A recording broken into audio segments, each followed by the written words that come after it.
नमस्कार भाई दोस्तों, वीडियो को थोड़ा ध्यान से सुनना और पूरा सुनना। बहुत पहले आप लोगों को सचेत कर देते, लेकिन आप लोग सचेत नहीं होते। अमृतपाल सिंह को जेल में गए कितने दिन हो गए?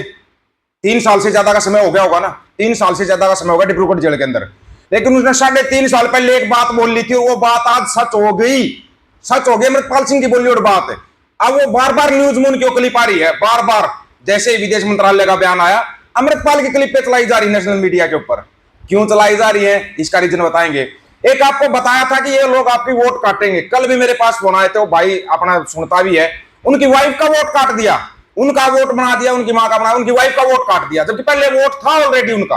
अब वोट काट दिया, अब वो चक्कर काटता रहेगा तब तक ये इलेक्शन हो जाएगा। ऐसे वोट काट रहे हैं, यही सर की साजिश। ये साजिश है बहुत बड़ी। ये क्या करेंगे, 1.5 करोड़ के करीब वोट काट देंगे सिखों की। वोट काट के बोलेंगे ठीक है दोबारा ये डॉक्यूमेंट, वहां वो डॉक्यूमेंट, और तब तक ये इलेक्शन करवा देंगे। सावधान रहना, आप लोगों को पहले बता रहे हैं, सावधान। और हाँ, कंफर्म हो चुका है कि हम गुलाम हैं। सबूत के साथ बताएंगे। कोई ये सोच रहा है सबूत के साथ बताएंगे कि हम गुलाम हैं, आपको बता देंगे। लेकिन उससे पहले आज का सवाल, कि 2 दिन अपने ऐसे ही खराब चले गए थे। गुरु हरगोविंद साहिब जी को ग्वालियर के किले से रिहा होते समय कितने राज्य उनके साथ बाहर आए थे? कितने राजा उनके साथ बाहर आए थे सबको, गुरु हरगोविंद साहिब जी के साथ? A 40, B 52, C 84 या D 101? कितने राजा आए थे? ज्यादा मुश्किल नहीं है ये, कोई बहुत आसान सवाल है?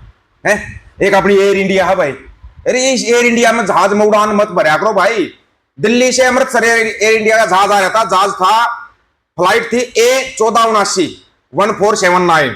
अच्छा, उसको अमृतसर लैंड करना था, गलती से गुवाहाटी मुल्क में लैंड होगी भाई 22 जून को। इसी 22 जून को गुवाहाटी मुल्क तो समझते हो ना कौन सा है, वो जाकर पाकिस्तान में लैंड होगी। होना था कहां? अमृतसर साहिब में होगी, वहां लैंड। अब फ्लाइट का पूरा क्रू सस्पेंड हो गया भाई, तो होना ही था वो, तो भाई होना ही था। आपको और एक छोटी सी बात बताते हैं। जो अपना दरबार साहिब है, दरबार साहिब पर 1830 में 900 किलो सोना लगाया गया था, जो आज तक 1 ग्राम भी कम नहीं हुआ है। जबकि 1 लाख लोग तो वहां डेली लंगर चखने के लिए जाते हैं, सबको पता है। दूसरी तरफ दुनिया की सबसे पुरानी सभ्यता होने का दम भरने वाले लोगों ने श्री केदारनाथ धाम से 228 किलो सोना बदल दिया। और अब श्री राम मंदिर की दान पेटी का जो प्रकरण है भाई, उसका तो हम कह ही नहीं सकते, कुछ कह ही नहीं सकते भाई। दान हिंदुओं का, हिंदुओं ने दिया, हिंदुओं ने खा लिया, क्या हो गया फिर? दान था वो, तो हो सकता है उसका कोई बड़ी चीज नहीं है। आगे थलपति विजय, ये मानस भाई कोई 4 कदम आगे चल रहा है तुम्हारे से। मैं आरएसएस का कट्टर विरोधी हूं, क्योंकि इसके खिलाफ खड़े होने वालों में सुभाष चंद्र बोस, चंद्रशेखर आजाद, भगत सिंह और सरदार वल्लभ भाई पटेल जैसे देशभक्त शामिल थे। थलपति विजय, टीवी के प्रमुख, तमिलनाडु के सीएम साहब ये बयान दे रहे हैं। एक मैंने बोला भाई आप लोग गुलाम हो, और एक अमृतपाल सिंह की क्लिप, ये 2 चीजें आपको बोली ना, तो अभी इसका सुन लो। आपको गुलामी का ताजा उदाहरण दिखाते, ताजा उदाहरण। जी हाँ, अभी बंगाल में सरकार किसकी बनी? शुभेंदु अधिकारी सरकार बनाई है अभी, शायद उसने। शुभेंदु अधिकारी है ना जिन्हें सरकार बनाई है। ओके जी, शुभेंदु अधिकारी ने बहुत जबरदस्त फैसला कराया है भाई।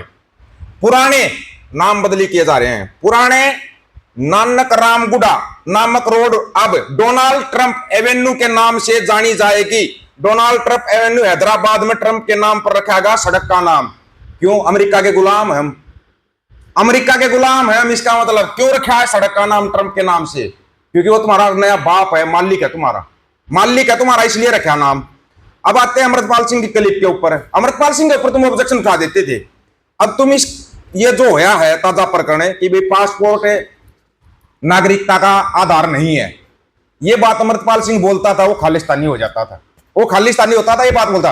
अब देश का विदेश मंत्रालय बोल रहा है, विदेश मंत्रालय ठीक है। नायब सिंह सैनी साहब पंजाब में जाके बोलते हैं बीजेपी खालसा राज लेके आएगी पंजाब के अंदर। ओके ओके, और वही सिख जब बोल दे कि हमें खालसा राज चाहिए, तो वो खालिस्तानी हो जाते हैं।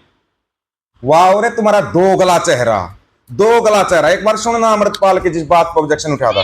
ने एक प्रेस कॉन्फ्रेंस में कहा था कि पासपोर्ट मुख्य रूप से यात्रा का दस्तावेज है, नागरिकता का प्रमाण नहीं है। ये भी जिक्र किया भी जेड़ा पासपोर्ट है वो सिर्फ ट्रैवल ਦੇ ਲਈ ਇੱਕ ਦਸਤਾਵੇਜ਼ ਹੈਗਾ ਤੇ ਇਹ ਤੋਂ ਜ਼ਿਆਦਾ ਪਾਸਪੋਰਟ ਦਾ ਕੀ ਕੰਮ ਹੁੰਦਾ? ਪਾਸਪੋਰਟ ट्रैवल ਡਾਕੂਮੈਂਟ ਹੀ ਹੁੰਦਾ, ਉਹ ਆਪਣੀ ਨੈਸ਼ਨੈਲਿਟੀ ਦਾ ਸਬੂਤ ਨਹੀਂ ਹੈਗਾ। ਫਿਰ ਤਾਂ ਮਹਾਤਮਾ ਗਾਂਧੀ ਕੋਲ ਬ੍ਰਿਟਿਸ਼ ਇੰਡੀਆ ਦਾ ਪਾਸਪੋਰਟ ਸੀ। ਤੁਸੀਂ हाँ जी, अमृतपाल ने यही मुद्दा उठाया था ना भाई, महात्मा गांधी के पास तो ब्रिटिश इंडिया का पासपोर्ट था, तो इंडिया का नागरिक कैसे हुआ? ये सारी बातें तुम्हारी पकड़े हुए हैं, जो बातें तुमने बोली थी वही बातें पकड़े हुए हैं, और उन्हीं बातों का आधार बना के ये तुम्हारे रेल बना रहे हैं, रेल बना रहे हैं तुम्हारी। अगर ये पंजाब में वोट कट रही है, धड़ाधड़ वोट कट रही है, दुनिया भर के फोन आगे। एक मकान में अकेले सरदार जी रहते हैं, उस मकान के नाम पर वोट 6, सरदार जी को पता ही नहीं है वोट किसकी है। सिंह साहब की वोट बना दी, उनकी बीवी वाइफ की वोट काट दी। अब लगे रहना जब तक नवंबर वोटिंग हो जाएगी, बस इस ईवीएम को हटवा लो, बैलेट पेपर से चुनाव होगा और पुरानी वोटों के आधार पर चुनाव होने दो। नई वोटों में सर में तुम्हारा बहुत बड़ा घपला होगा, कन्फर्म है ये, कन्फर्म, कोई रोकने वाला नहीं है। अब भाई ये उत्तराखंड पुलिस वाले बैरियर लगाए थे तुमने, बैरियर नियंग सिंह को रोकने के लिए, अकाल पुरख की फौज को रोकने के लिए, पहुंच गए ना अंदर, पहुंच गए अंदर। बैरियर ये तोड़ने बहुत आसान है। यहां तो मुगल नहीं छोड़े थे, अंग्रेज नहीं छोड़े थे, तुम काले अंग्रेजों को क्या छोड़ेंगे? नियंग सिंह क्या छोड़ेंगे तुम्हारे को? कल आए थे 10 नियंग सिंह आए थे, उन्हीं को देख कर ना मतलब के तनित गांव वालों को भी हो गया हाँ अब लड़ाई जीत सकते हैं। लेकिन वो बार बार ऐसे नहीं आते भाई, ऐसे नहीं आएंगे बार बार ना, बिल्कुल भी नहीं आएंगे। ये गुरु की फौज है, अपने हिसाब से चलती है, खाना पीना रहना सब कुछ अलग होता है इनका। आप बर्दाश्त नहीं कर पाओगे, हरियाणा के लोग बर्दाश्त नहीं कर पाओगे इनको। सच्चाई है ये, आपको बार बार बताई है सच्चाई मैंने। नायब सैनी साहब हो, वो एक गांव पानी मांगा, पंजाब में वोट मांगने जा रहे हो, पंजाब में आप बोलते खालसा राज लेके आएंगे। उसी खालसा राज की बात तो हम करते हैं सैनी साहब, हम तो खालिस्तानी, आप प्योर हिंदुस्तानी खालसा राज लाओगे। हिंदू राष्ट्र तो बना लो पहले, खालसा राज की बाद में सोच लेना सैनी साहब, पहले एक बार हिंदू राष्ट्र बना लो, अगर बन जाता है तो हम भी देख लें कैसा हिंदू राष्ट्र है, हैं? और जो नियंग सिंह वहां पे गए और बिल्कुल सही गए हैं, उनके साथ खड़े हैं। अगर उन्होंने मदद का उन्होंने बोल दिया भाई हमारे को और फौज चाहिए, तो और फौज भी आएगी। ये उत्तराखंड पुलिस को समझना पड़ेगा, और फौज भी आएगी। ये खालसा की फौज है, चल दी तो चल दी। और बताया था तुम्हारे पास 10-5 कबूतर उत्तराखंड के, 10-5, ज्यादा नहीं, पूरा उत्तराखंड को तो नहीं कह रहे हम, पूरे हिमाचल को नहीं करे, लेकिन ये 10-15 कबूतर है तो उड़ान भरते रहते इधर उधर। जैसे 10-15 बांदर है पंजाब के अंदर। बांदरो तुम्हारा नंबर लग चुका, तुम लो कितनी सिक्योरिटी। सूरी को भी सिक्योरिटी थी ना, तुम क्या बोल रहे? सूरी नहीं अच्छा था? सूरी के साथ 20 बॉडीगार्ड थे, 20 हथियारबंद बॉडीगार्ड थे। पता होगा ना, तुम्हारी जानकारी के लिए बता रहे हैं, तुम्हारी जानकारी के लिए। बांदरो वो भी बॉडीगार्ड लेकर चलता था। बांदरो तुम बॉडीगार्डों के भरोसे मत रहना, भागेंगे ये भागेंगे, खालसा फौज का सामना होते ही भागेंगे ये। बांदरों के लिए एक और बड़ी दुख भरी खबर आ गई भाई। हाँ जी, महाराष्ट्र से ही आई है बांदर सेना। वो असली शिवसेना नहीं, बांदर सेना का पता काट दिया।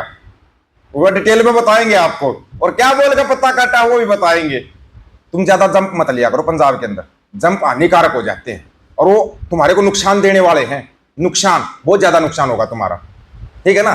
थलपति विजय से थोड़ी शिक्षा ले लो। खालसा राज लेके आना इस चुनाव में। आप लोगों की क्या राय है? अपनी राय रखना, आपकी राय का इंतजार रहेगा। सभी साथियों को राम राम, नमस्कार, आदाब, सत श्री अकाल। वीडियो को ज्यादा से ज्यादा शेयर, चैनल को सब्सक्राइब और बेल आइकन को जरूर दबाना दोस्तों। हक और सच की बात हम करेंगे, वीडियो को शेयर करने की जिम्मेदारी आप लोगों की है। गज के आंखों, वाहिगुरु जी का खालसा, वाहिगुरु जी की फतेह।